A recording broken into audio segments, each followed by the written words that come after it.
Star Trek 57, M23, take 2.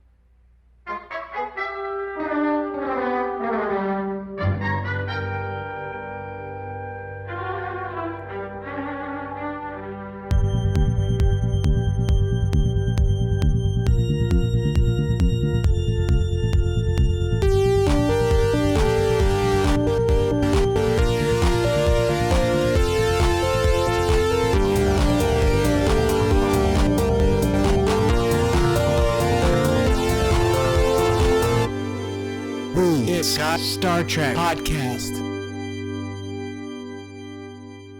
I need a sedative over here. Here you go, Doctor.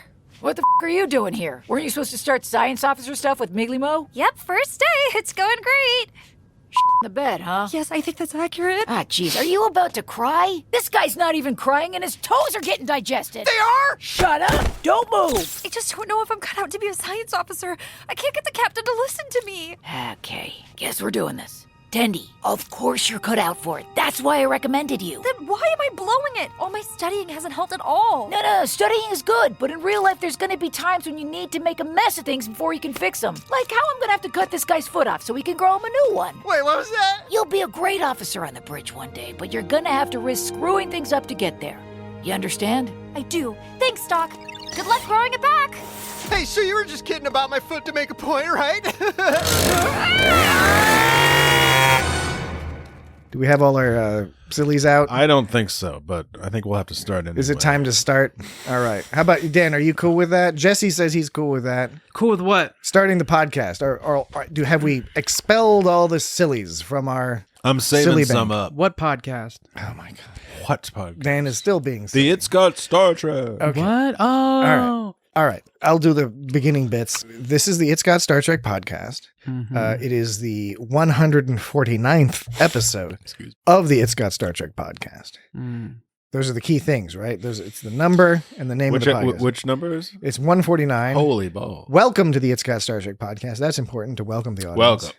Mm-hmm. Good evening. It's also important to tell them what we're discussing, despite the fact that it is, in fact, Lower Decks. listed in the title of the episode. It's called some kind of mind. If you don't know what we're discussing, then you're probably listening to the wrong podcast. Yeah. Is it called mind? It's called Mining the Mind's Minds. And they call it a mind.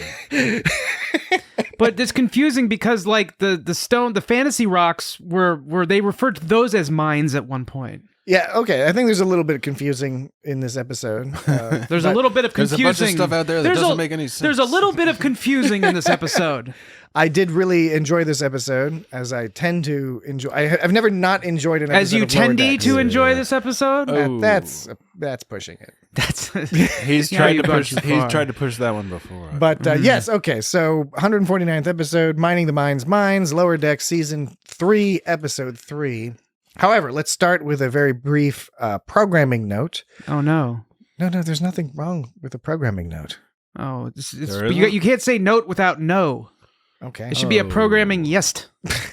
All right. The brief. That sounds ridiculous. The brief programming note is to note that we will be switching. Which two notes? No, just okay. That's an interval. All right, music nerds. That was super nerdy. I'm merely a consumer of music. These two guys are producers of music. Consume. We will be adjusting our release schedule from sometime during the day on Saturday, which is our existing release schedule, Variable release to midnight. Either what is it? It's midnight. It's Sunday midnight, Monday morning. You can get the podcast, but like it'll be midnight Monday 12 o'clock. Tuesday. It's not on Tuesday. That's when they give all the software updates. Are on like Tuesdays. Well, this ain't software. Yeah, this is not a you do understand that. This is a Star Trek podcast. Well, don't tell me. Comedy podcast. Patrick just told me what I understand. He's like, you do understand that. I was just making sure that you understand. After 149 you episodes, do understand that. That's a statement. This is. I know. I was just making. That wasn't a question. You were telling me to understand that. Understand that. Don't tell me to understand things. I will find you. I'm just wanted to make sure. We're podcasting now. Software updating. If you wanted to make sure, you would have asked a question. Instead, you asserted upon me. You said, Dan, you You know. You. A little bit. I do all sorts of things. Okay. Programming note concluded. That'll start next week. But you'll know that already because you will have gotten the episode on Saturday, presumably. Future perfect tense. All the cool people download the episode on Saturday when it comes out at some random time between noon and 6 o'clock Eastern time in the United States of America. So we can put that aside and start our discussion. So what'd you think? What'd you think of mining the minds? Mine. Beyond the title. It was funny. Unless you wanted to talk about the title. No. Well, we could talk about the title. Because you were talking about the title a little bit earlier. Yeah, I was. I was saying you that were starting some shit with that. Well, they were talking about they said that they were talking about the fantasy stones or the fantasy rocks. They refer to them as psychic minds. Yeah. Oh right. So not like cavey minds, but explodey minds. Right? Isn't that what they're referring to? Cavey Do you know minds? that's a good question? I kind of took it for the explodey kind. That's what I took too. It does make a certain amount of sense. You mean like mining a hole? Because they do mine through your mind. Tunnel it. Yeah, they mine your mind for information, which then they presumably redirect stream to the central node. Here's the line leading up to it, and this is why they are minds as an explodey minds, because they say, anyway, now that the Scrubble, I like that name, by the way, now that the Scrubble and the scientists have agreed not to attack each other, it's our job to set up a new base and remove these. And then someone else goes, psychic minds. They read your thoughts and bring your fantasies to life. So he's talking about removing these. They mine your psyche. No, he's psychic. No, I'm saying he said remove these. Yes. These. Yeah, remove these. Remove these. Yes, these nuts. These nuts. So when he says remove these, he's holding the green psychic mind. So they call it these green a fantasy rock. They call it a mine. They call it a mine. That they call it a fantasy rock. Now, mine could either mean a exploding mine or a cave mine. In this instance, this instance, they definitely meant exploding mine because they were talking about removing these, which were the psychic minds. All right, so I disagree with the latter point there that they definitely meant that. I think now I'm only thinking this live on the podcast. Oh, no. No, this is great. We've come together like Captain Planet and have generated new ideas from the interaction of our thoughts. Is Heart on Captain Planet, is that the weakest, most lamest one or the best one? It's probably the most important one because otherwise Captain Planet would be a fucking psychopath. I don't think I watched that. Just murdering people left and right. Fire's the best one. Fire. Well, you burn shit down with fire. I don't know. I was like what was it, like wind or something? What were the other ones? There was earth. Earth was solid. There's earth, wind, water, and fire. Earth is pretty solid. There was like the four elements. Okay. Anyway, I'm thinking now they were combining reference. This is an absurd tangent of conversation, but I do think they were simultaneously wanting us to think exploding mine in the sense that a team of military officers has to remove them. So that makes you think exploding mines. But the function they serve is to mine your mind. So because they're mining your mind for information. Okay. No, So it works. Mine. I wouldn't say it works on two levels. They probably meant one or the other. In a parallel track. My mind. You know, once upon a time, a different me would have argued that point to you and belabored it and not dropped it and then got all freaked out and angry. I think there's only one. And the new me is going to do the same thing. There's only Why would you say such a thing? It is not a mining mine. It is an exploding mine. Good. I was going to ask if we should do more there's only one you. Absurd voices. Yeah, like when we introduced the show, it was like, "Hey, welcome to the Scott Star Trek podcast on Lame FM. Hey, traffic and weather together on the 8s. Oh, weather We on don't know the when you pushed play, so you let us know when the number 8 shows up on that clock. The traffic copter is going to tell you about the traffic. I'm gonna push back on that a little bit because that was not really a radio voice. My name is Dan, and I sound I got a traffic copter. Yeah, that's the kind of voice, except for that one guy. Who is it, Pharrell or something? Oh, yeah. Other than that, nobody else Hey, gonna. Pharrell, I'm Pharrell. Oh my, terrible. Okay. So, Mining the Minds. That's the title. We've gotten through that bit. Okay. Someone should mine your mind's mind. No one should crack open that particular skull. Keep it all in there, Dan. Jeez, keep it safe inside your head there. Keep it in there. We had a cold open. which was cool. The music was extra Star Trek-y with little tinkles and tinkles. They had little tinkly dinks. Almost again. Sometimes they go for the Star Trek 5-ish kind of Jerry Goldsmith, colorful Star Trek, the hopefulness with sinisterness. I don't know how to describe it better than that. So tinkly sinister. And we see the fellow who sees his Tony. His name is Tony. Speedy McWheels. Oh yeah, that's Speedy right. McWheels. Speedy McWheels. Right. Seeing his which way was it? His geology teacher. It was his 7th grade geology teacher, Gina Marino. And she was wearing a toga. Right. So this is how we're introduced to the concept of both it's a fantasy and then the fantasy turns you to stone. Yeah. Which was and then there's stone people. So there was and then what were they called? The Grembulax? No, they weren't called that. They're called the Scrubble dog. Scrundles? Scrundles. Scrundlefly? Scrundle Zoo. Well, it was a little confusing about the stone thing. It seems clear that it was the green the rock mines, the fantasy rocks, fantasy mines. So first they said, but they were conflicting themselves. Freeman at one point, she says that the Scrubble are turning the scientists into stone. She says Genghis 4 is a remote planet which was beloved to. Oh shit!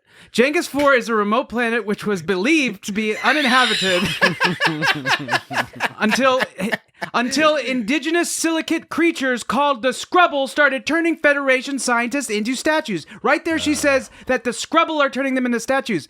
But then, because this is presumably Scrubble technology of some sort, or at least they're used. But then by the Ransom Scrubble. says psychic minds. They read your thoughts and bring your fantasies to life, then turn you to stone. Yeah. So Ransom said that the psychic minds turn you to stone, and Freeman said the Scrubble turn you to stone. I will admit I do not understand where this is causing you trouble because Scrubble trouble. I can believe that the Scrubble Grembulax are using the stones. They're not Gremulax. Look, if I set a mine, an exploding mine, And they call it a mine. and somebody blows up because of the mine, got blowed up. Somebody got blowed up. If somebody's ship gets blowed up because of the mine, people are not going to say the mine killed. They're going to say like you killed my ship. I would say they would say the mine exploded and he died as a result. Exploded. Okay, so in this case, you would have rather in the script they said the Krembulac use the mines in order to turn people to stone, as opposed to just saying they turn them to stone. I would argue against. I didn't say they should have done anything. I'm just saying it wasn't clear. All right, You could interpret it to mean many things. You can. At least two. As we've seen with the Rings of Power, House of Dragons, She-Hulk, many people out there interpret things in quite interesting ways. Yep, I sure do. Rather disappointingly. Yeah, people are stupid. All Full right, of hate. Why are people so full of hate? I hate. that is because they're fucking lame. Yeah. They're fucking lame.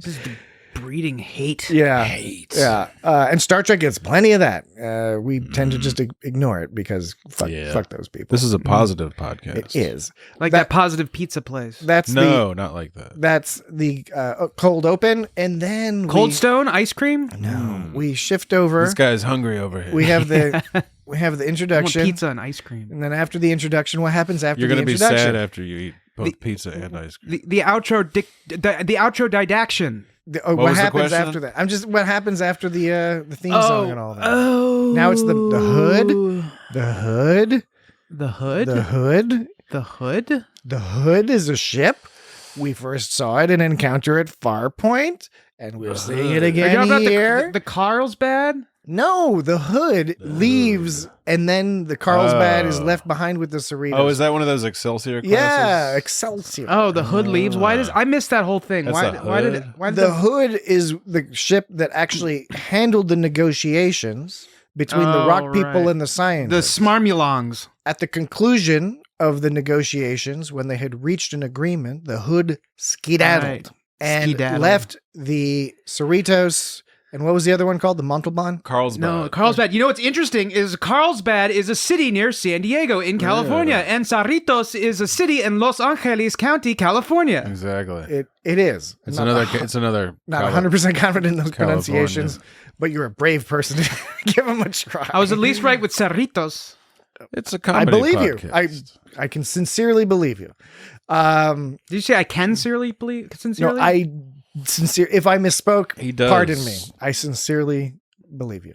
He believes you. So that He sets up believes this in whole you. story where we're seeing competition on both sides of the situation. You know why they're named after California places in California? Because they're California class ships. Yeah, are you just figuring that out? No, I'm just Totally. pointing it out in case you guys didn't know. Yeah, and all the shuttlecraft are named after parks in California. They're silicate creatures, the Scrubble. They're silicate on There's- Jenga's You're back floor. on these guys. There's another. Isn't there another silicate creature Oh, yeah. encountered at some point? A few times. Earlier Star Trek. Where's the ugly bags of mostly water people in TNG? And then there's the what is it the not the Eye of the What is it? There was something in like early. TOS has the Yeah. well, it has the Horta. Oh yeah. And then there's another one. There's that like some kind of turns people into like little Janus. salt cubes or something. I'm sure. Check it out on Memory Alpha. I'm sure Memory Alpha has the answer to that. I can't remember what episode that Home Soil. I think. Yes, it's Home Soil is the Home ugly bags skillets. of mostly water. ugly bags of mostly water. Yes. So so the Hood leaves, and then they're left with. So this episode was all about insecurities. It was about about insecurities between Freeman and Mayer, who was the sort of like young and old, sort of insecurities with each other. There, it's about insecurities with Tendi with herself, like trying to be an effective, like assert herself. Insecurities between the I'll just say Cerritos. I won't say Cerritos. You still gave it a little. I don't think you gave it a anybody- little something at the end. Well, there. I don't mean- think anybody says Cerritos. So. Cerritos. Cerritos. Nobody says Cerritos. I want some. either. I want some Doritos with my Cerritos. I want Cool Ranch Cerritos. Cool Crunchy Ranch Cerritos. Between the Cerritos crew and the Carlsbad crew, there's insecurities on both sides there. So this episode's all about people dealing with their insecurities and finding out that we're all insecure. I'm very impressed with this observation. Right on. And I totally didn't get that. yeah, totally. And so Well, and it's like because being one side yeah. is insecure, the other side, and neither of them know that they're both insecure with each Right, other. Except the right. Tendy thing is she's just insecure with herself. So anyway, Right. yeah. Sorry, what you were gonna say? That's what I was going to say. But the two different crews of ensigns on the planet. Yeah, there was Ensign Kearns, who was the leader, played by Carrie Like those dudes come Walgren. off all business, and so the Cerritos guys are like, we gotta show them we're not bozos, and Not then they're total like, bozos. wait, we think you guys are totally cool because you're the Cerritos. Right. So that was You're like the Enterprise of support ships. I was a little So- confused by after watching the episode a couple times, which again I enjoyed very thoroughly. This was the part of the plot that threw me a little bit because they were acting sort of standoffish, and I guess I can buy in principle the idea that if you're trying to impress people, you might be dickheads to them. Mm-hmm. But It was a little weird. it seemed a little forced in the terms that they wanted to set up this motivation for the Cerritos crew to be all like, what the fuck? They think we're jokes. So one time in middle school, this will relate, I promise. In middle school, I kind of got picked on here and there in middle school. You went to Frost, right? Yeah, I went to Frost. Is that doxing? What? No, it's not. Oh, doxing. Oh no, I didn't understand what you were Is saying. that a doxing? So in high school, I actually had an all right time, but middle school, man, that sucked. Everyone treated me like shit. And It's a bad time. and so there was this one cool kid who was a few lockers down from me, and he had this baseball cap, and it said "Think" on it, right? oh shit! And I he's- bet it did. No, but check it out. This is not going where you think it's going. He looks at me. Think. He looks at me, and he goes, and I look at that hat. He goes, "Pretty cool hat, huh?" And I go, "I never thought I'd see you wearing a hat like that." And he was all just looked at me. He's like, "You fucking dickhead!" Like that was an instance. Afterwards, I was like, "Oh, this guy actually wasn't being an asshole to me." This I assumed because he was some cool kid, he was being an asshole to me, but he was actually just trying to strike up a conversation with me. And you know what I effectively did is when he might have been in the future, he might have been, that Dan guy's not so bad. In the future, now he's like, "Yeah, that guy is a fucking asshole," and it would have just made it worse for myself. So I can see people reacting in sort of like an unnecessarily kind of like when Boimler was talking about sweaty balls on his face in the last episode. Was he? When they were playing sports ball. That's what people always sports ball. I hate sports. I hate playing sports ball. Spring ball. Spring ball. Remember there was Even though they were actually playing like Sports ball. racquetball.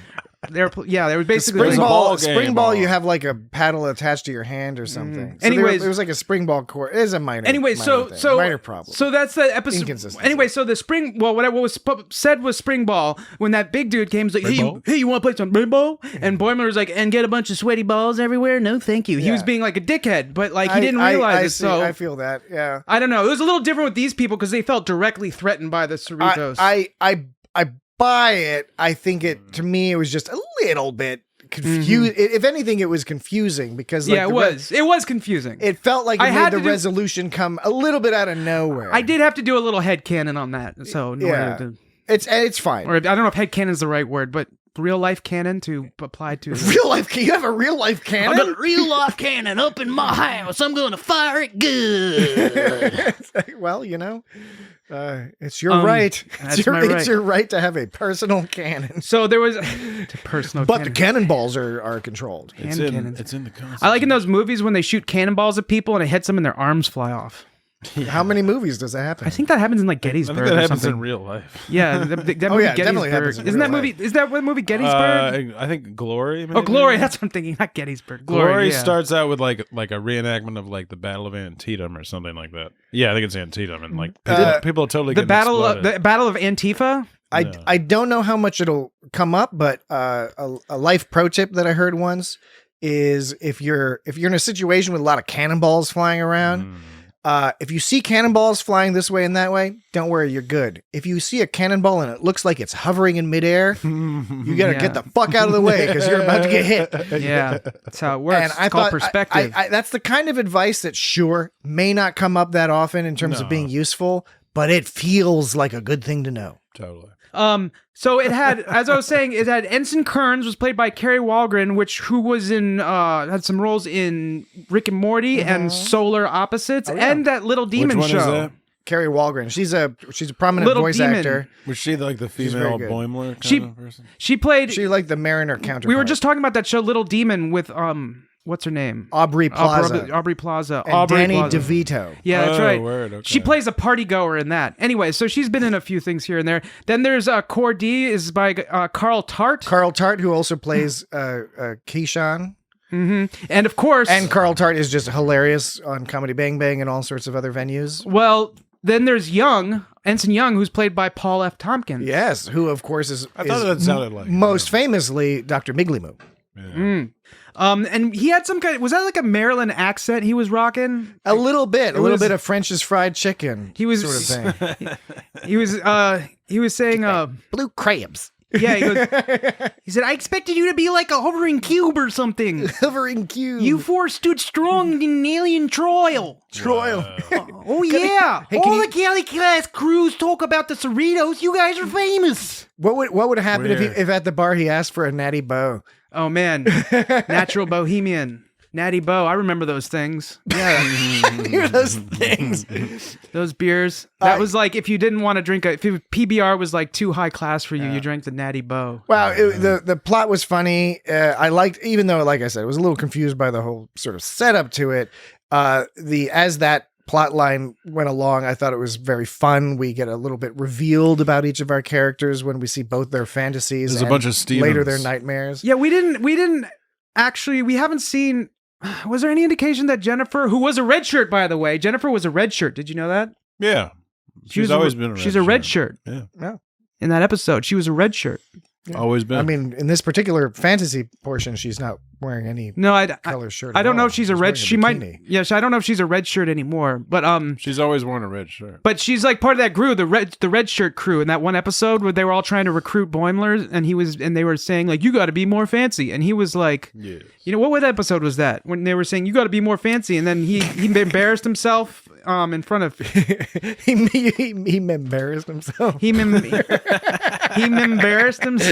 Well, while you're looking it up, I will continue the discussion. It was this episode. Oh, it was in season 2, episode. We already talked about that. Yeah, we would have talked about that episode quite some time ago. I can't remember what episode it is. Well, I can remember which episode this one is. Do you remember this episode? While you're looking that up, the whole fantasy nightmare thing was fun, but we did learn a little bit more about our characters. Klingon clowns. The Klingon clowns with batleths and for trombones. arms. They had batless for arms.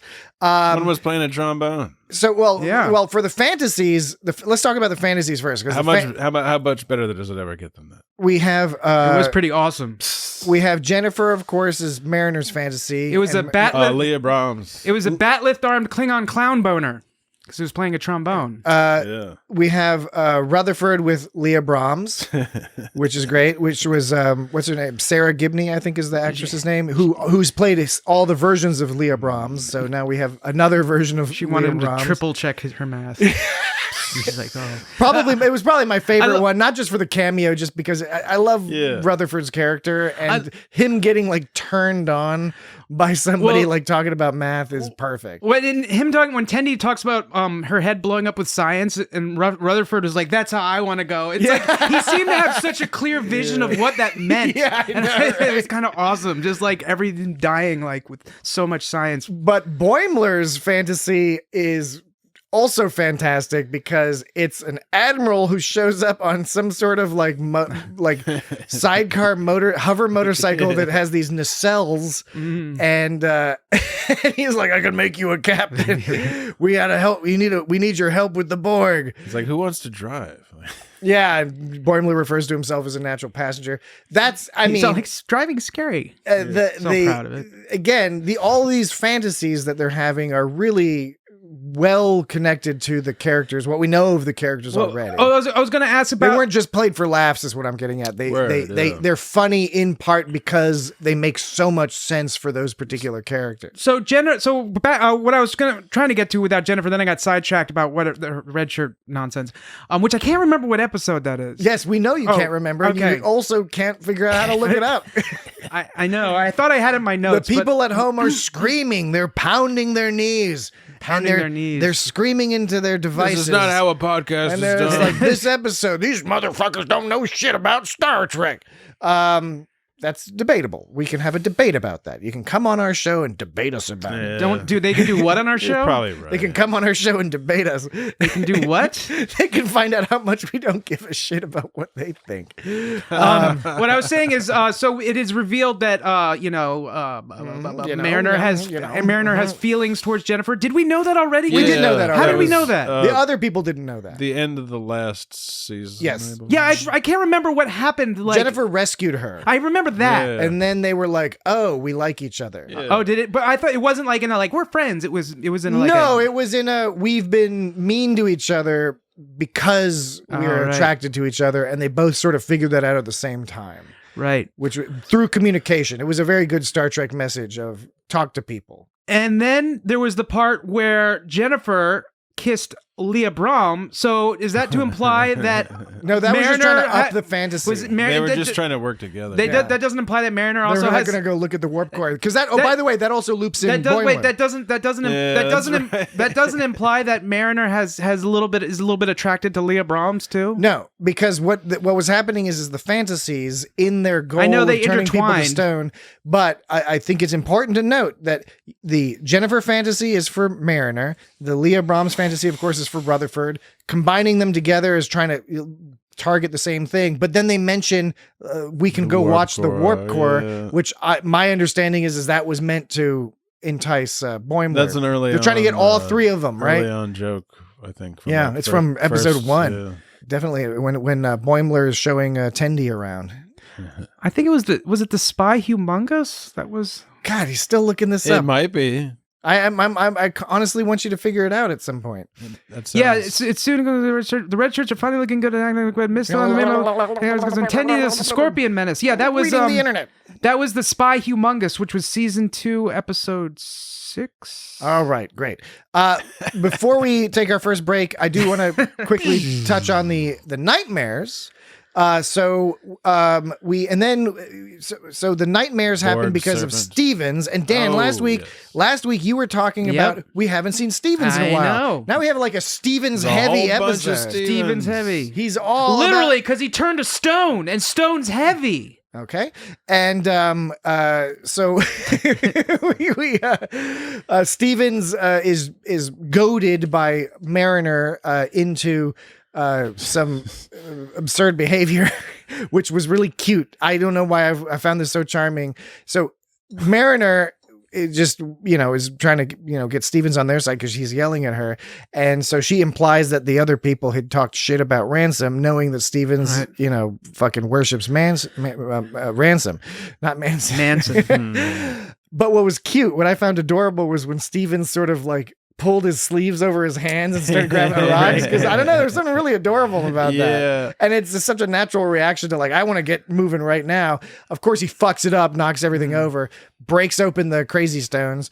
And in very, he was talking about his fantasy was a ham sandwich. So he he was fantasizing about ham sandwiches. But he got a Kukulkan instead, which is actually that was from the animated series. But what I was going to say, no, there's actually it's a real it's present in mythology. The Kukulkan, it's Mesoamerica, in particular the Yucatec Maya. Yeah, but I haven't seen that episode in a long time. I have a vague recollection that TAS episode is somewhat racist. Yeah, also. Oh, really? Yeah, I think the implication is racist. Well, it's also Kukulkan is also identified as the feathered serpent god Quetzalcoatl by the Toltecs and the Aztecs. Okay, as Gucumax. But while that is a TAS reference, I was going to make the point that I felt that this plot element had a very TAS feel in that there's orbs and then the orbs show you fantasy. If you crack them open, they show you nightmares.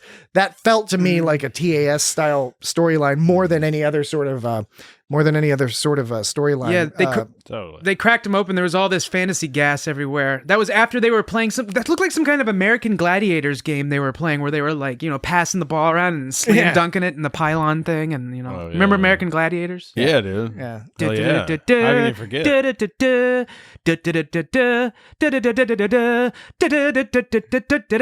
totally forgot about the. All right, let's take a break and then we'll wrap up the nightmare business. All right, okay. We'll be right back. It's becoming a nightmare. American Gladiators.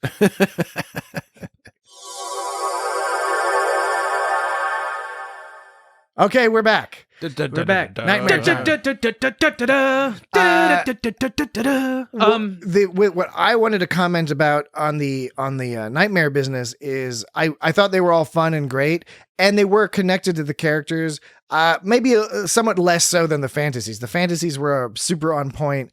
Rutherford's nightmare seemed to be a Borg snake, which is funny, and I like that. But I don't know if we've heard before that Rutherford is scared of snakes. It was some kind of Beetlejuice Borg snake barfing basketballs or something. Well, yeah, we'll get to the basketball thing in a second. But do you remember that scene in Beetlejuice where there was some kind of slithery thing on the ground? Yeah, I mean, they had the sand snakes. Yeah, but they had the sand snakes, but there was also a part where Beetlejuice himself turns into like a slithering, it's got a face on it. That's not a sand snake. It's something different. Yeah. Kind of reminded me of that. It's a good movie. Whose nightmare was like the Klingons, the Klingon clowns? The Batlathon Klingon clown boners? Yeah, I don't think that's the thing, is we don't have an immediate connection. There was... so it could be one of the other crew. The raisin that had tentacles presumably was Boimler's. See, I thought that was a purple McNugget. That was a raisin. There's no such thing as a purple McNugget. Yeah, because you're fucking insane, dude. Weird. Well, it had purple McNugget. It had tentacles. It even had a tentacle coming out of its mouth. Made out of potato. It had a tentacle coming out of its mouth, licking the tricorder that seemed to be made of the same material as the tentacles coming out of its body. It was a really weird and creative creature. I didn't. What color is the tentacle coming out of your body? I don't have tentacles. It's called a tail. I'm like I said, we learned at the beginning of this season that Boimler works on a raisin vineyard. Oh, and so I didn't make that that's connection. why it makes sense. I forgot all about that. I thought it was a purple McNugget. I don't know why There's you would no think purple that. It was all McNuggets. wrinkly. It was a big giant raisin. I'm not entirely sure would you why eat it a had big wrinkly tentacles, purple McNugget? but it was clearly a raisin to mine eyes. Mine eyes. To mine eyes. Whoever heard of a California raisin anyway? What are you talking about? I've heard of those. Yeah, been hearing about that like most of my life. Used to be you could do nothing but hear about them. They were on TV. Yeah, they had In a cartoon. TV show, yeah. So there was some. I think they fought the Harlem Globetrotters at one point. And the Noid. There was. Yeah, and They fought the Noid. they were unable to avoid the Noid. Yeah. So there was Jennifer. Then she got picked up by a wolf version of Jennifer and got ripped apart. And you saw her guts. Yes. You saw her guts, and then she's disappeared. And now you got this They were giant entrails. wolf Jennifer. Apparently, Andorians' antenna are sensitive. Yeah. I That's was why always they don't wondering wear about hats. that. Just because I wonder how sensitive don't they wear are. hats. It seems like that's a glaring weakness. You could just grab one and like pull on it and probably hurt them pretty bad. Yeah, right? like that dude got his Shran. tentacles cut off. Got one of them, he got one of them And cut she off. did this cute thing where she made them clap together and they made these suctioning like I like that cute little. yeah. Cute little. That's what she was trying to trick you. And- That's and then- how it worked. Then they saw her later. She was a wolf being all cutesy, and she was wearing a fedora, not to be confused with a pork pie. Yeah, which was that guy? was that guy who? I think it was the guy who was mansplaining. You know, Mariner was saying that fellow was Levy? mansplaining. Yeah, he's the one she went on a date with. Who I think wasn't he the one that thought that, like Wolf 359 was a conspiracy and the it was like the Dominion War is a lie. That I think he might be that guy. I could be wrong about that, but I think that's the case. But with the wolf character, what was interesting is Mariner's nightmare was commitment, because the wolf character was all talking about, I want to be your girlfriend or whatever, Right. and what was it, they were gonna like grow orchids together? Yeah, they were going to grow orchids together. I don't know why that's funny, but that is. It was funny. So the nightmares, I mean, it's understandable Maybe it's when we see where the plot goes. It's more understandable why the nightmares were maybe a little less connected than the or a little less on point than the fantasies, because we with the basketballs is what reveals the plot. Something's wrong with that. And Rutherford's just so blasé. He was like, I hadn't heard the term basketball in years. Yeah, because Boimler goes, "You're scared of basketballs?" And Rutherford's like, "I'm not." Boimler is also like, there's a lot of stuff out there that doesn't make any sense, and then you look out there and like it's like that's when you see like the Klingon clown playing trombone and a bunch of other weird shit. Oh, that's when you see that. Okay, now I know what you're talking about with the raisin. With the McNugget. No, it's a raisin. With the where it's licking a tricorder with a tentacle for a tongue. Yeah, I think that's a raisin. And then you see the Raisin Cane. This guy's raisin. Dan's Raisin Cane. Raisin Dan. Then there's the Beetlejuice Borg snake barfing basketballs. Yeah. Right. Because that guy was talking about, don't treat them like a bunch of basketballs. Were there any other? There were a couple other things maybe, but nothing that jumps out at mind in terms of the. I think that was nightmares. all. I think that was all that what we got for nightmares. Well, after they're running away from the nightmares, they of course discover the secret room, where it turns out there's a big orb that's slurping up all their mind juice stuff, and the scubbles and the crambuloids and the scientists, the pointy-eared scientists. I don't know why, but I wrote down the line. It's not a real stay in Starfleet until comms are blocked. Yes. Oh, that was good too. That was a fun little funny. line. Yeah. I also like the follow up when Mariner was talking about how it's like, oh, maybe the crystal filled cave is actually amplifying the nope. Yeah, they pulled those crystals out of the ground and used them as some kind of sword weapon. Yes. It was really weird. That was tight. I want to give credit to a Reddit user who I think Credit to a Reddit. Reddit, edit it out. Somewhat obscure, talking about, I think it was the 25th anniversary of the Star Trek game that has a computer game. Yeah, it has a very similar setup, because there's a cave where they go into and then they find a door in the cave, and it's a secret cavern with all these like orb things, and I think it's taken up people's brain juices as well. It's a very similar plot. This is probably a callback to that, because when you see pictures of the video game and from the Lower Decks episode, very similar. Not identical, funny. but very similar, like a room filled with all these little orb things. That's a deep cut right there. That was posted on the Lower Decks subreddit by a user named OK_dimension_4707. Oh, look out. Underscore spelled out? No. Okay. Why would you assume that underscore dimension _ spelled 4707? Spelled out with parentheses. So only the second one is spelled out. Okay. So here's the problem. Dan is being purposefully obtuse for the purpose of entertainment and humor. Good job. He thinks it's funny. Success. But it does illustrates a point. He always we does like this. we like giving credit to people's ideas when we see them. It's made much easier if your name is not a ridiculous username. Mm-hmm. Come up with something Underscore short, sweet. is not a letter. Avoid the underscores. I mean, if you gotta have an underscore, that's fine, but like it's gotta be like At least got have real a words around backslash. it. Right? And this is not a critique to our old friend who goes by the name of OK_dimension_4707. Well, But That guy's that's fine. It's just I want to give you credit, and it's harder to give you credit if your name has got all sorts of goofy stuff. Why can't your name be like Crambulac? so Crambulac, exactly. Ampersand. Normal like Crambulac. Ampersand cranberry 52. That reminds me, I was watching. Did you say Cranberry 50 Sue? 50 Sue. That Cranberry 56. reminds Exactly me. what I That's said. like Klondike 571. That reminds me of I was watching a Netflix documentary. This is a party line about the one street ball. You know those street ball tournaments where everyone's like doing all their crazy tricks ball? and stuff. The street ball and one street ball. ball?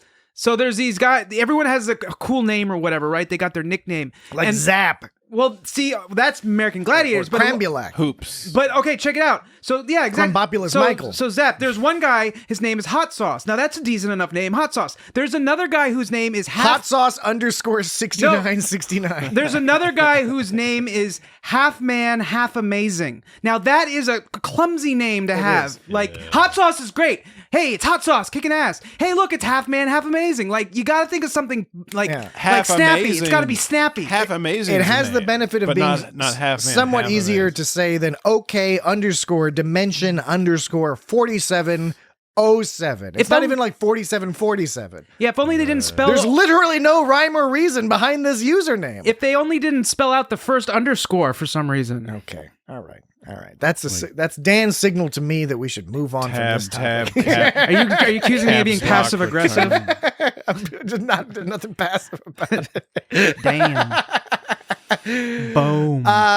Okay, well, so they solve the mystery. They uncover they have the realization that they're both insecure about each other, and it turns out that the Cerritos is actually considered pretty cool among other California class ships. It's the Enterprise, of California class ships. Yeah. So that I was would never fun. have thought that, but hey, that's nice. What was cool about that whole storyline? What was cool about that, Patrick? Well, what was cool about it? What I'm asserting is cool This about is what it. he's going to tell Now, you. This is my. You're always my making view. assertions, Patrick. You know what they say about people who make assertions? They're assertive. They make aser out of shy and ons. Okay. All right. Jesus. I don't know. I just spun that one up. Oh, no, I for can real. tell, I can You're saying that came right off the fucking top of your head. Right now. Like a pork pie hat Okay. into my mouth. Pork pie. I looked up pork pie on Google and there looked like delicious like pie made out of pork in there. Well, that's what it is. I've been trying to eat less pork. Well, It's bumming me out. I should eat more pork. I hardly eat any pork. I've been trying to cut pork out of my diet. I think in general that's good. I eat But you should eat pork mostly pies. chicken.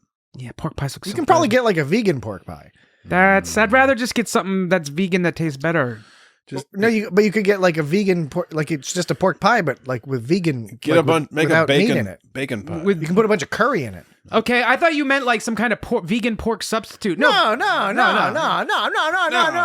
a vegetable pie with vegetable pie with sauce in it. Yeah, there's all sorts of tasty vegetables. Put a out bunch there. of sauce in It it. doesn't got to taste like the thing it's replacing. It's That's just what gotta I'm be saying. I thought you were saying good. But that you it can does. still have a pork pie or a meat pie. It's You not a forget pork all pie if about it doesn't the have thing you pork. missed. No, I know, but the pork pie. There's a style to it. I don't know. There about is a that. style to it. Yeah, I don't know. You're just saying You things. can mimic the style. You're just saying things though. That's not what he's saying. That's how talking works. That's you how know, I talk too. This sir. is an audio That's how format. I talk I 3. just program. say things. All right.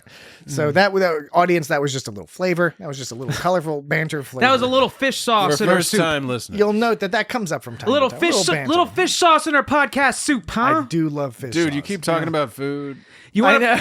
I'm getting all You know hungry. what? You know what smells intense? If you take pastrami and pour fish sauce all over it. It does. No, You can honestly, say that about I'd be anything. 100% down for that. That sounds good to me. What do you mean you could say that about? Say what? You could. If you pour fish sauce on anything, it smells. No, but on intense. pastrami, it's extra. Yeah. I wouldn't, extra. like, so If I- you ever just smelled a bag of pastrami, If you pour fish sauce Pastrami, I on just love dog the do, concept. it's I know, extra. I know you can get pastrami in bags. It's just hilarious to me to think of people just huffing a bag yeah, you of think like this big pastrami. lunch, like this big grocery bag full Yeah. of. Where I agree, Jesse, I agree with Dan in the sense that I wouldn't be that into fish sauce on macaroni, for example. But fish sauce on pastrami, that sounds like it could be a. But they both have these certain distinct smells to them, and when you combine them, I bet it would make something amazing. We should do a podcast called "It's Got Smells." Yeah, and people can smell it. That just might be a Dan podcast. That's and Dan's solo project. I just describe how things smell. I know. I think you have to sniff things and then record your reaction. It smells like aquamarine. I've mentioned this before, maybe not on this podcast, but I hate on TV shows when they have people make sniffing noises when people are supposed to be sniffed. You've mentioned that on the podcast before. Because it doesn't sound like a normal, like...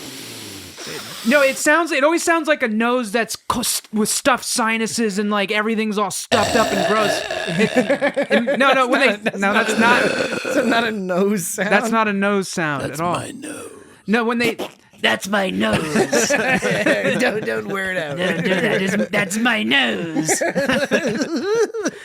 Whenever they sniff, it's not a normal like. It's like a clogged up sniff they always give in shows. I'm like, you can't fit any air or cocaine up that nose. What? You can't fit any cocaine up that nose. You can't get. Let's hope not. You can't fit cocaine up that nose. You can't fit Adderall up that nose. Right. Let's. You can't fit pixie sticks up your nose. I mentioned cocaine because like I don't do cocaine, but like I was talking because on shows like, you often hear that noise when you watch a show or a movie where they're snorting cocaine, and it's like you hear that noise. It's like, how do you get any cocaine in that nose? All right. Okay. I think I know it. Have we concluded the discussion of this main plot? I think we have, because there's still a couple other things that we need to discuss. I'm going to go drain the main vein. That's a complete non sequitur. You just wanted to say it. Wait, is it? I did just want to say that. I also want to say the angle of the dangle is directly proportionate to the heat of the meat. Okay. Heat of the beat. No, meat. All right. What were you talking about not being popular What are you in talking middle about, school? heat of the beat? What? How are you not popular in middle school? Everyone loves me in middle school. I mean, no, they should have loved me, but they didn't. Because you said earlier you were shitheads to them. Yeah, I know. But that was after they were shitheads to me first. Fair point. And if I had thought through what I said more beforehand, I would have been like, yeah, that's a cool hat, because it's like good for him. He's thinking. It's a nice guy. It's a nice hat you got there. I was just on the defense from the start because I was like, oh, here's another cool kid gonna give me shit, and he's so always thinking this guy. And so I just said something stupid, which is probably why nobody liked me because I probably did that a lot more than just on that one occasion. Well, I'm glad this podcast therapy is helpful. Yeah, podcast therapy. I think you were in the right and everybody else was wrong. Always. What were you talking about? Always. What are you talking about? Heat of the beat. It's not heat of the beat. The angle of the dangle is directly proportionate. Directly proportionate to the heat of the meat. Okay. I think we need to get back to Star Trek. Yeah, I wouldn't worry about it. I wouldn't worry about it. I'm gonna let you have that one. This is the kind of thing I wouldn't worry about. I wouldn't worry about it. You know how they say there's first world problems? Yeah. You got to come up with a whole new term for whatever the fuck that is. I think that was that was some kind of like Northern Virginia problem. Yeah, inside the Beltway problem. Okay, so let's shift over to one of the two other plot lines, specifically the Tendi one. Dan, as you noted earlier and observed quite well, another example of insecurity. She's nervous. She's doing what Tendi always does, which is the overstudying, but at the same time not quite pointing her efforts in the right direction, right? Mm-hmm. Common example in real life where you can make the mistake of being like, oh, I've got to do this in order to accomplish this goal. And the whole time you're not understanding that there's this whole other thing that you kind of have to pay attention to as well. Mm-hmm. And so she's excited to have gotten into this senior science officer mentorship program. She is somewhat less excited when she goes into the cafeteria bar, whatever they're calling this area. And the mess hall, and discovers the fact that Dr. Miglimoo is her mentor. So that's first disappointment, is just that it's him. Mentor. Even though she was quite happy to see him, she just was not cool with him being her mentor. She becomes further disappointed to learn that he doesn't seem to know that this was even a thing. It's just been thrown on him last minute. So he's doing it. It's like there's lots of sciences. Yeah, too many if you ask me. Which was a great line. That is a great line because she goes, "There's just the right amount," and it's like it's a silly concept because there's just as many sciences as there are. And Paul F. Tompkins is one of my favorite comedians, voice actors, improvisers. He's anything he does is great. And as Dr. Migley-Moo, he's just doing a fantastic job. All the intonation, the dramatic flair. They have him dressed up again. Unfortunately, I don't remember their name because it was even more ridiculous than OK_dimension_4707. By the way, I did that off the top of my head. Now I'm not reading it. But which underscore did you spell out?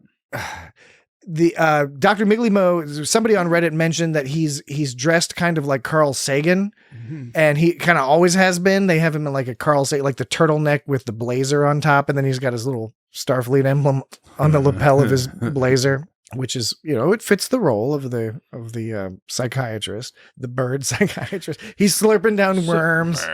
What was it? He said, "Can you bring me another order of millet, but cut me off after that?" Yeah, that was funny because I ate millet for the first time visiting some relatives the other day, and I was like, "Oh, didn't they grind it? Is it bird food? Well, so they ground the flax seed and they put it in your gizzard. The millet was separate from like.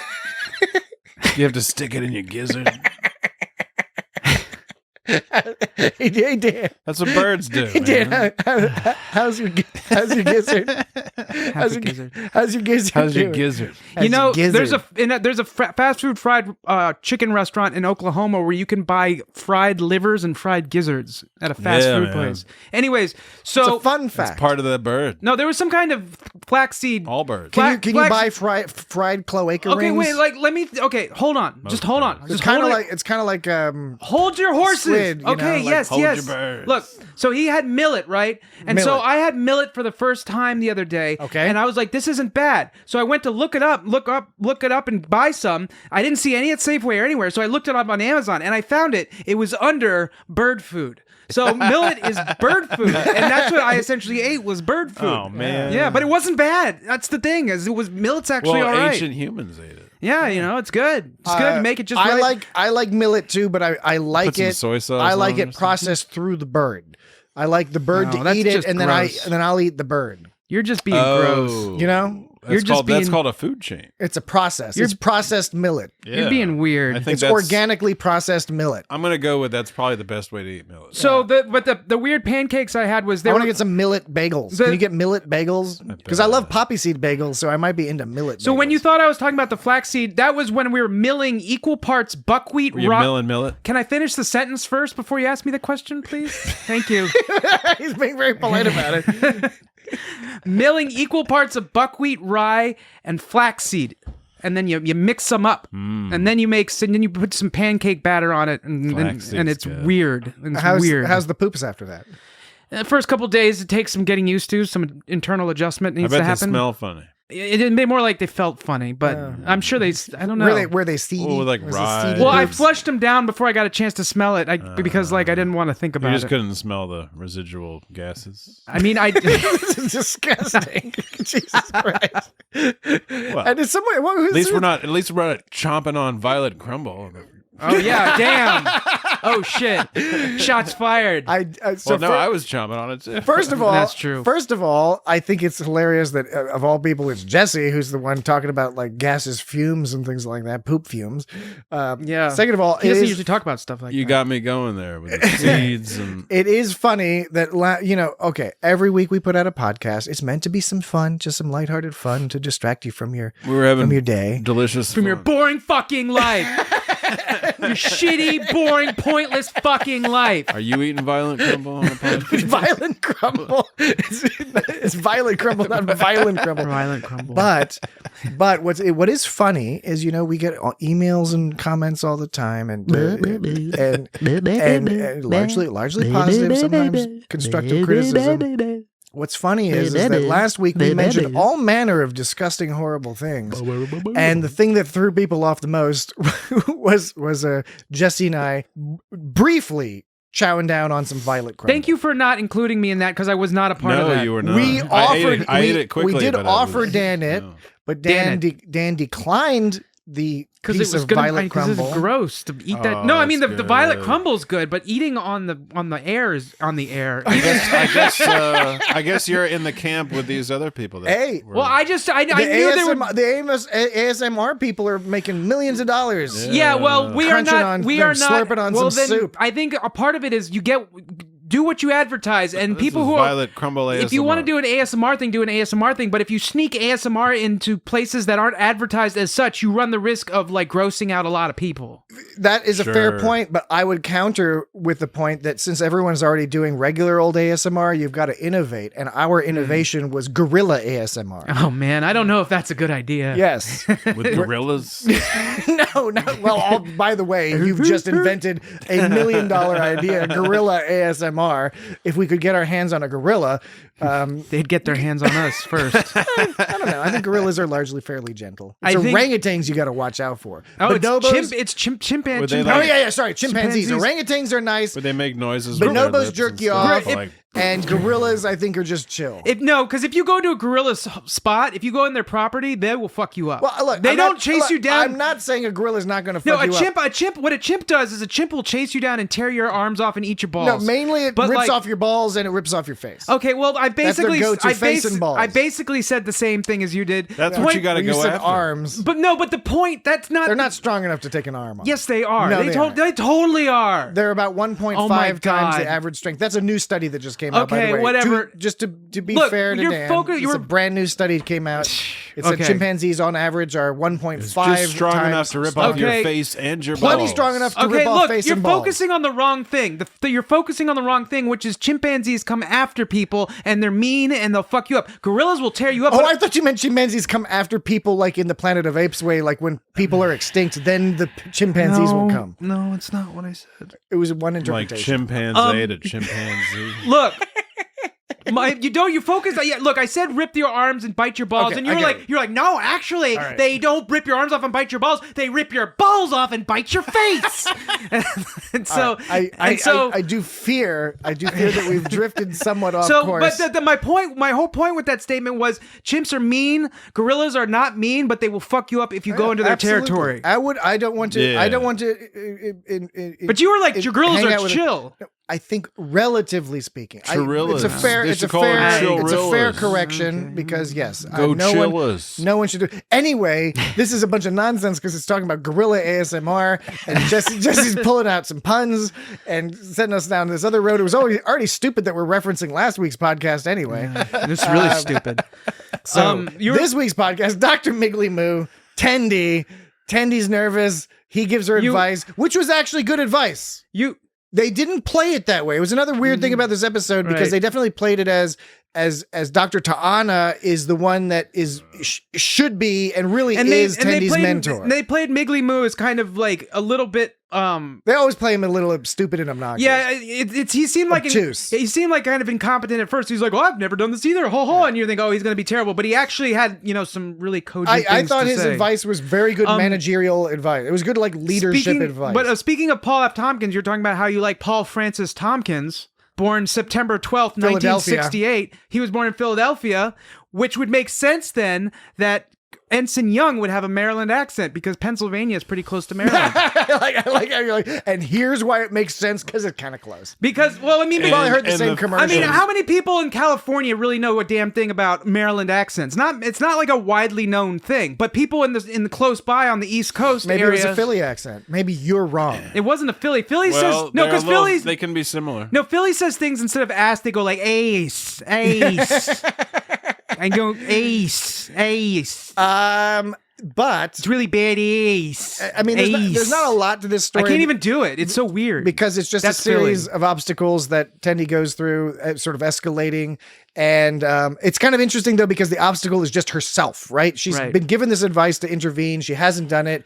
Ta'ana is the one that kind of gives her that extra push. Mm-hmm. But she's really continuing the thing that Dr. Miggly Moo said to do. I will say that when Dr. Millie Mobble did give some questionable advice, though, I don't think that encouraging an ensign to look too eager to a captain under stress is a good idea, because he was basically like, you got to make yourself known to Captain Freeman. And he's like, she's got a big decision to make today. She's going to be thinking about a lot of shit. And he's like, you got to prove that you're worthwhile, or whatever he was saying. Dr. Tana says the same thing in a different way, because she says you got to sometimes mess things up in order to set them right. Yeah, but right. No, I agree. But it seemed like Miggly Moo was pushing more towards trying to be a goody two shoes, like kind of like be too eager. You got to learn when to step aside and let shit go down. I don't know. I kind of took his message to be like, no, but don't be shy about interrupting her. Don't be shy about making sure, because he made the earlier point he made is it doesn't matter how much you know if no one's listening to you. Right. And I think that's like some proper life advice there. Right. Which is, you can be really great at something. It's like take playing an instrument or something. Like, yeah, you can be really great at playing an instrument, and that can please you. But if your goal is to get other people to listen, you have to play for other people. But there's a time and a place, and I don't think the right time is when the captain has a super important decision. Here's the line. He goes, "Captain," and this was after the line about nobody's listening. Actually, right after he goes, "Captains have big egos. You need to cut through that and speak for science, which is why you will be serving as a science officer training with Captain Freeman today." And then Tendi goes, "Isn't she busy with an important negotiation?" Exactly. So there's certain times when the situation is too important to like take time out to like guide some newbie along. I can understand where you're coming from. That might be another little bit of a minor flaw in this plot, because that advice is good retroactively in retrospect, because then she has to deal with a situation where she is suspicious about this rock with justification, because it turns out it's a whole scheme by the gobuloids, and the scientists. Glamgelax. And Scrabble jabs. The Scrabble jabs. But no one's listening to her. And once she's scanned it, she's already like, okay, there's something weird here. Not necessarily bad, but she's already like, something's going on here. But Captain Freeman is not listening to her. And it kind of almost would have worked better if Dr. Miggly Moo had given her that advice after that, because that is his advice is good in the scenario that manifests. I think that's a good point. But I agree with you that it is confusing in the sense that he gives her that advice before we know there's any sort of issue. He's assuming that something will come up that will require her to get the information across to Captain Freeman and or whoever else needs to be there. So the advice is good. It's placed a little oddly in this episode. And part of that might be because they are trying to accentuate the idea that Dr. Tiana is actually the one who is the real mentor to Tendi. But even that message was a little odd, because it's like, well, yeah, she's kind of been the mentor for a while. Clearly Tendi both respects her and gets more from her because they know each other better. So I don't know. It was a little bit of a mixed bag of things. For me, what overcame it was Paul F. Tompkins was great as Dr. Miggly Moo.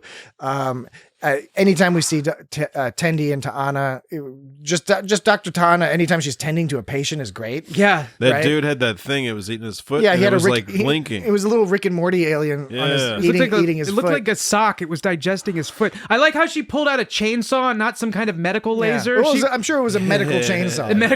A future medical chainsaw. She's all like, ah! And she was meowing. She was like,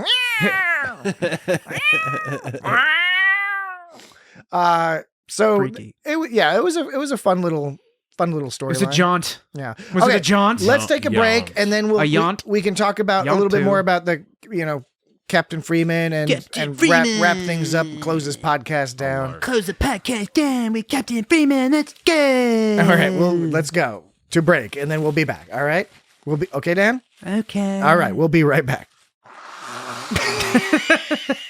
This is what you do on a break, man. I think that's going in. All right, we're back. we're back from that break. That was a crazy break. Kooky and crazy. I had all sorts of stuff in my nose. Okay. Ew, nobody wants to know that. So nobody knows. Did you have violet crumble in your nose? No. Captain Freeman. This was a very lighthearted setup, but I did enjoy it. This old versus new, old versus young kind of thing. And just the way they played it, the combination of the animation and the acting was so wonderful. Where he's like the other captain. What was his name? Captain Meyer? I don't know if it's Meyer or Mayer. Meyer, something it's like that. Maier. Yeah. He's talking about, it'll be good to see how the old school does it. Right. She's like, oh, what? Old school. Right. Immediately setting up this sort of conflict between the more experienced, less experienced people, and you can see where those insecurities are coming from both sides. The younger captain wants to prove himself and wants to sort of demonstrate a separation from the old guard, while simultaneously craving and wanting their respect and all that other stuff. While Captain Freeman is like, this young upstart is treating me like shit. Or, from her perspective, basically making old jokes. I thought there was an interesting line a notable line anyways, and being interesting, but it was worth remarking upon. Some might call that remarkable. Oh. Yes. Where that'll be up to Jesse and I and the wider audience. Me and Jesse, you mean? No, it'll be up to Jesse. Me and Jesse. It'll be up to Jesse and I to judge whether or not it is. It'll be up to not me. Up to Jesse and me to Jesse. Jesse and I will judge. Jesse whether or not it is. It'll be up to me to judge. Changing it up on you, Glauber. It'll be up to me to judge. Okay. Here's originally you said it wrong. No, I didn't. Yes, you did. Grandma said I said it right. Grammar, what? I will judge whether it's remarkable. Yes. My grammar. Jesse and I will judge whether it's. That's remarkable. not what you said. That's what I said. That's not what you said, though. You said something that you should have put me. Okay. You said something about Jesse and I will judge me. Well, I will. No, I can't remember what you said. But we'll play back the tape, and now you'll see that I'm right. But you corrected yourself, so I'll give you that much. Fuck you, man. Okay, so he says the stuff he says. He goes. This is what he says. This is what he goes. What does he say? He goes. He goes. Collecting stuff isn't really a thing with my generation. I thought that was worth remarking upon. These motherfuckers don't got Pokemon? That was funny. Because I remember reading an internet article written by someone who proclaimed they were a millennial, a self-proclaimed millennial, where she was saying that millennials are accused of being lazy by the elders, but really... The elders. Well, she didn't use those words, but you know what I'm saying. There was a whole article, it was that whole thing like, everyone calls millennials lazy, but, we just focus on different things. Older people might spend a bunch of money on... older people might spend money on things like good china, like dishes, right? And whereas older people criticize younger people because they spend a ton of money on brunch, and then her defense of that is like, well, we do spend a lot of money on things like brunch and avocado and stuff like that, but it's because we don't care about things, we care about experiences. So I don't know if that's a good argument or not, but I thought it was interesting because that pretty much what they said in that line there was exactly kind of what this article was saying. So I'm wondering if this article was just reflecting like a common sort of complaint, or if they, I don't know. I think that article and everyone involved in writing it and everyone involved in reading it and everyone who has an opposing view to that article, I think all those people are just dumb as a box of rocks. So all the people for and against it are dumb? I think the whole concept of having that discussion is silly. Okay. I think on all sides. Okay, I thought you were including the set of everyone, or like people who are for it and people who are against it are all stupid, which means that's everybody. I do think that kind of everyone's kind of stupid a little bit. Yeah, that is stupid. To a certain degree. So I never said that I include myself in that Venn diagram. So I never... This is a circle that circle goes around the fucking planet Earth. Circle. No, so... We're all really, really dumb. So we worry about the wrong things. Yes, I agree with that. Each and every one of us. I agree with that. And that's why it wasn't like something that I agreed or disagreed with. I was just kind of like, I guess. And so I thought it was interesting they said in the episode, because that's kind of like the same thing well, I already said why I said. But point being is that I don't have an opinion on whether or not that's true. It just sounds like everyone's just kind of trying to make excuses for themselves, but I don't know. I did like the idea of these two captains getting so wrapped up in this that when the rock is presented to them, that part of what prevents them from falling for a trick, right? Mm-hmm. It's a whole scheme by the crombopuloids and the scientists. Zapulons. It's a bug. To bug the office. They couldn't care less which of the captains. Just bug one of the captains to get more information. They're getting greedy. They're already slurping information off of people, who are coming and visiting. But the sight of these two captains just fucking going at each other, increasingly, starting very polite but passive aggressive and shifting into more and more aggressive was fun. I don't know if there's much of a moral or point to it other than don't be stupid, don't worry about this stuff. I think that when he was saying collecting stuff isn't really a thing with my generation, I think that was satirizing that whole discussion altogether. You think that the writers read that particular article you read on the internet? Well, I'm thinking that article wasn't invented by this person. I'm thinking that this person is just summarizing a bunch of Reddit comments. Well, okay. It's quite probably true. Yeah. Funny enough, they don't summarize the Facebook comments. It's always Reddit that they summarize, and then they post it to Reddit, and then it goes on Facebook like a month later.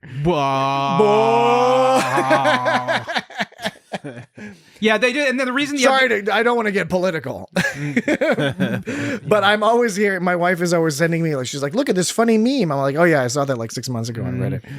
Then it ends up on Pinterest. It's a Facebook. It goes Reddit to Facebook, back to Reddit. I said Pinterest once and someone made fun of me. Yeah, well, I can understand That person sucks, dude. Let's get him. Yeah, for real. Well, Patrick said he could understand. It's like I'm down to go get him too. He wants to get him. Well, because you can say interesting or you can say interesting. You can say either. So then that way you can. Pinterest is a trademark term. I don't know how it's pronounced. See, you just said Pinterest. That's what I said, and that person said no, it's Pinterest. So you're on my side, and you thought you were against me. You don't know what side you're on, Patrick. I'm not necessarily on your side in a formal allyship, but we are probably allyship. Yeah, if you're drawing a line, yes, we're on the same side. Allyship. I think the difference is I couldn't care less if somebody gets mad at me for mispronouncing a website that I do not use, and that I only get aggravated by in Google image results when I'm trying to like look up a Google image and there's a fucking Pinterest shit and you can't download the image. He said it again. I want to download the Pinterest images. The whole argument was that she was saying it's Pinterest, and people say it's Pinterest, but I'm saying it's either Pinterest or Pinterest because it's based on the word interest, which is interest or interest. Longtime listeners of the podcast will recognize this conversation. No, I get frustrated when I'm trying to like grab an image and it's on like Pinterest or some shit, and you like. I think Google's gotten a little better about that. And you can't grab the image because it's on like fucking Pinterest or whatever. I just said that.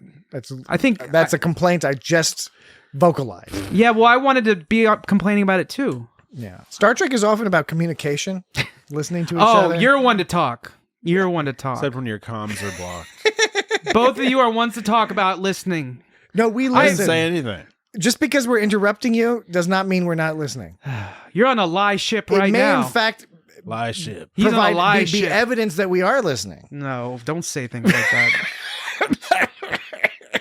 A cruise of subterfuge. Cruise of subterfuge. All right. Anything else about this Ms. Captain Freeman business? Okay, so they were trying to push the pyramid on each other, and that's the only thing that saved them is because they were being really petulant. Their petulance saved them. You said that too. I did as it happened. See, I'm saying it you last. phrased it in a very nice way. You phrased it in very and you very used nice. the term petulant, which is great. And you said it so well. I think it's fantastic. Petulant, yes. So yeah, right. That's the thing about stuff is if you say it last, people will just remember that you did it. It's probably true. Probably true. Probably true, sadly. Yeah, that scene was fun. They had all that funny food, the charcuterie and stuff going on. I haven't confirmed it for myself because I think it just went by too quickly, but I think somebody mentioned online that it's they had one of those cheese cutters or charcuterie, like some sort of like the Enterprise shaped thing, which is like a real thing that you could buy. I don't know if they still make that. You know, they had cheese and crackers, and they had chips and guacamole in this one too. Yeah, except the chips were in the guacamole, which was weird. That was weird. It upset me a little bit. Have we heard of Gimpari Sunrise? Is it Gimpari Sunrise? I think it's a TNG thing. Grimpari Sunstorm. That's what it is. It sounds familiar. It sounds like Campari, which is not, but it's Gimpari. They have it at 10 forward. Yeah, maybe it's one of those crazy drinks that Guinan can make, and it like has all sorts of vapors and business. Yeah, I don't know. Troy's into it. There's totally an episode with that, James. Yeah, I know. Troy's favorite drink is just you go in and it's just a room temperature melted chocolate in a highball glass, not hot chocolate, just like melted, just thick viscous melted chocolate. She just chugs it down and gets chocolate all over her face, and she doesn't give a fuck. Right. She starts cussing. Anything else, Dan? You're typing furiously there. I'm trying to figure out what this Grimpari is because Grimpari Sunstorm. They don't have anything on the internet about it. Not even referencing Lower Decks. Too fresh. Maybe it's new. Maybe it's a takeoff. It could be that the name in TNG is slightly different. Yeah, but it was a something Starburst or something. Well, that was when Data made her something Starburst in the old style or something like. Well, or something. How did it go? Maybe that's what I'm thinking of. Yeah, I think that's what I'm thinking of too. But sometimes they'll have like the Lower Decks latest episode stuff up in Memory Alpha within like a day and shit. So you never know. What I like is a Klingon afigado, which is like the avocado. Not an avocado, an afigado. Afigado. You know, where it's like a rectagina with just a chunk of ice cream. Oh, not skin. You know, you just plop a chunk of like a Targ ice cream. Yeah, it's like a Targ flavored cream? ice cream. Some Targ cream, like or blood wine ice cream with a raspberry on top. Good stuff. Good stuff. The ice cream melts. The Targ ice cream melts with the Klingon raspberries. Watch out! I got the Klingon raspberries. I can't think of. There's not much else to say about because the Klingon raspberries always grow in pairs of two. That's a reference. Two little raspberries next to each other. So yeah, there's not really much else to say about the Freeman stuff. I think was it Steve Urkel? Steve Urkel?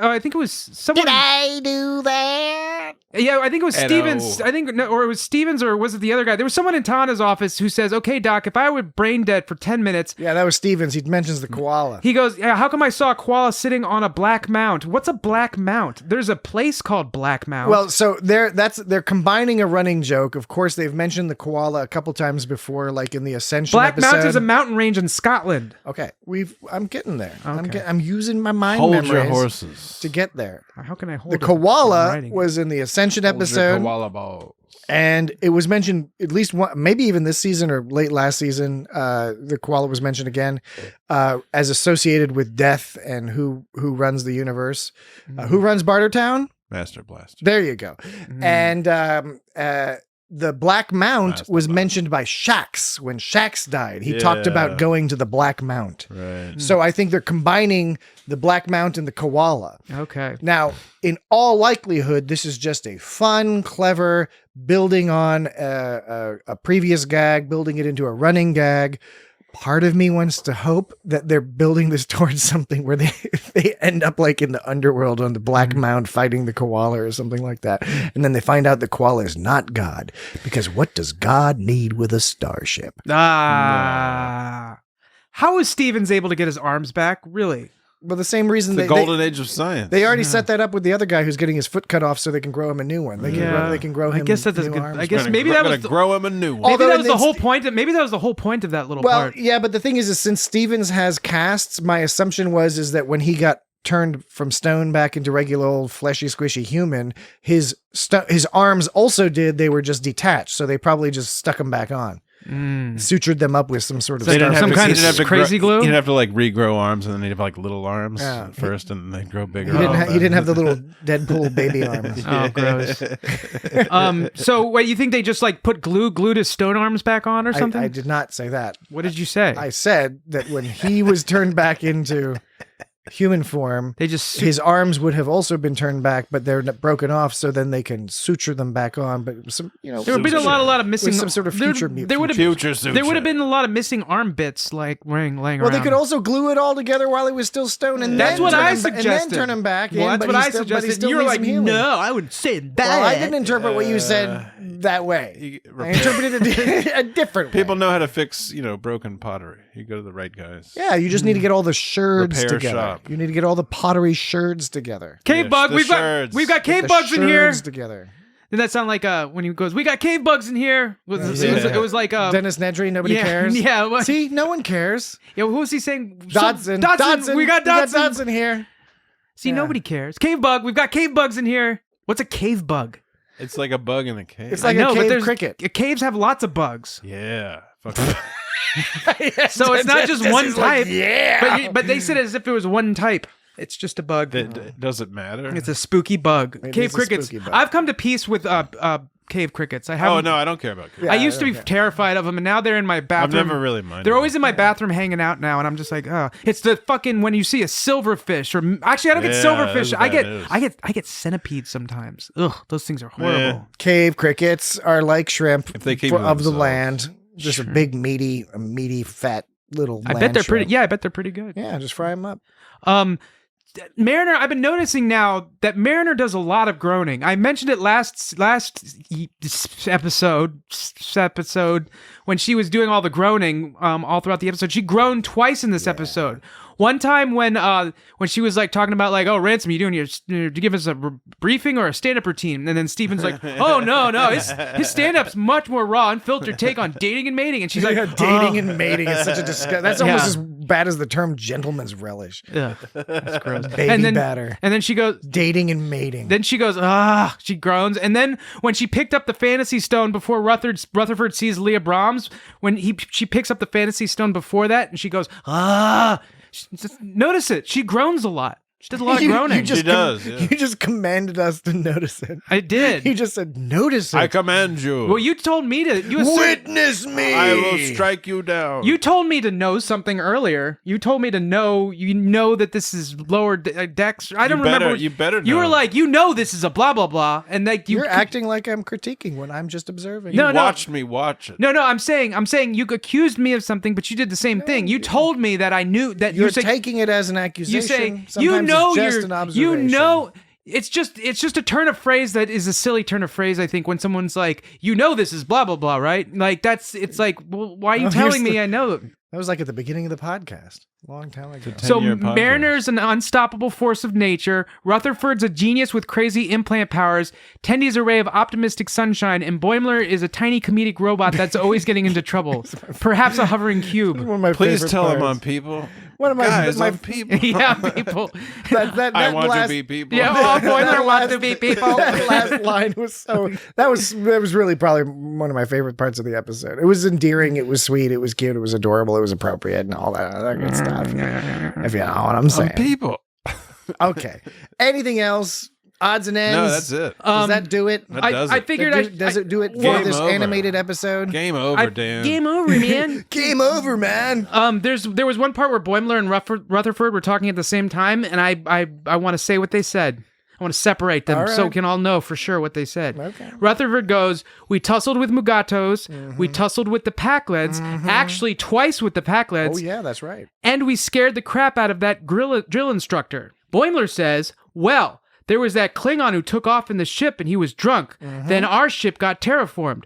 Was there a thing with time travel? Have we done a time travel thing? The interesting part is that part where he says that then our ship got terraformed, that didn't actually make it into the closed captions. Interesting. That's fascinating. And it didn't make it into the transcripts either.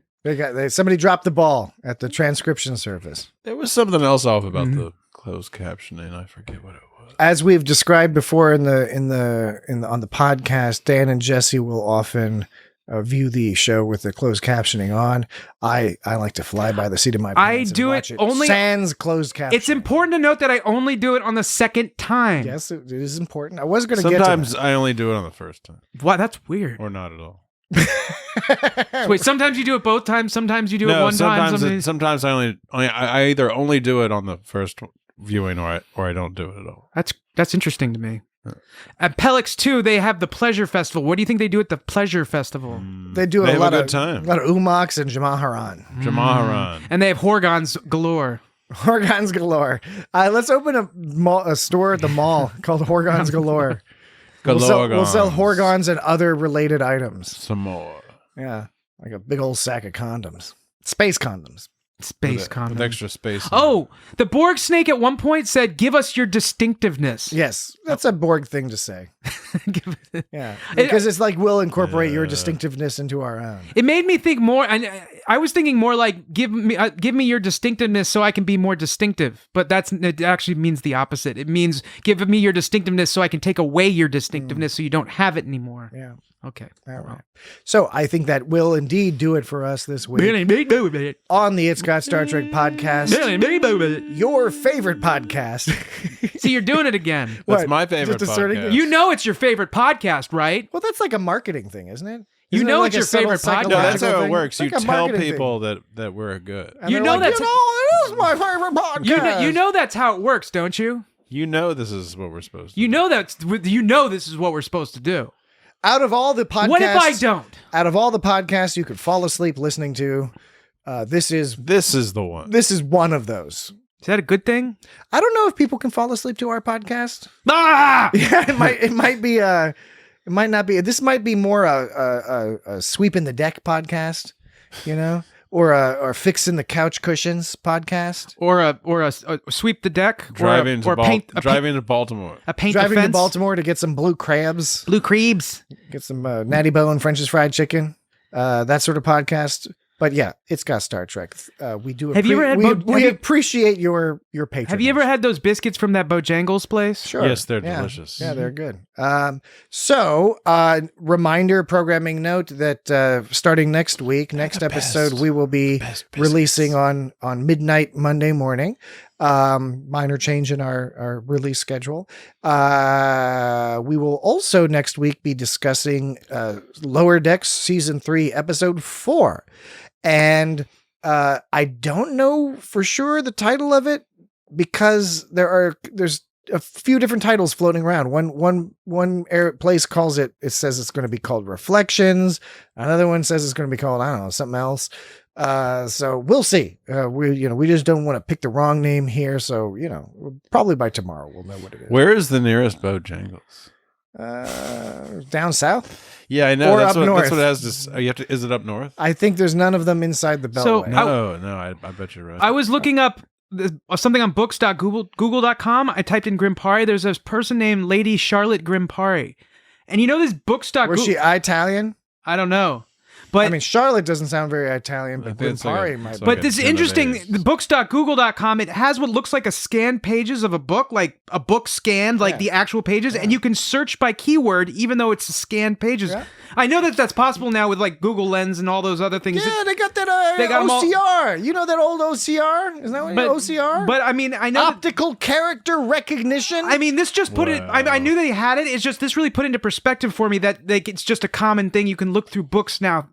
Through it, and like I remember, it's not 10 years ago. It wasn't really a thing. You can look through books. 10 years ago, read a book now. 10 years ago, people weren't even talking about this, and now it's just so ubiquitous. What do you think is going to happen in the next 10 years? It's ubiquitous. I'm afraid. I think Lady Charlotte Grimpari is English. Because they're talking about pounds or something. All right, that's fine. Is it lira? Lira is Italian. Oh shit! Right. What is the other word for pound? Nobody cares. You mean a quid? Maybe I'm talking about quid. A quid. So yes, next week we'll talk about whatever the next episode is called. And shut you down. Nobody cares. And we'll have another excellent and ribald and righteous egg salad. Excellent conversation of some sort about whatever happens next week and whatever happens. Pound sterling.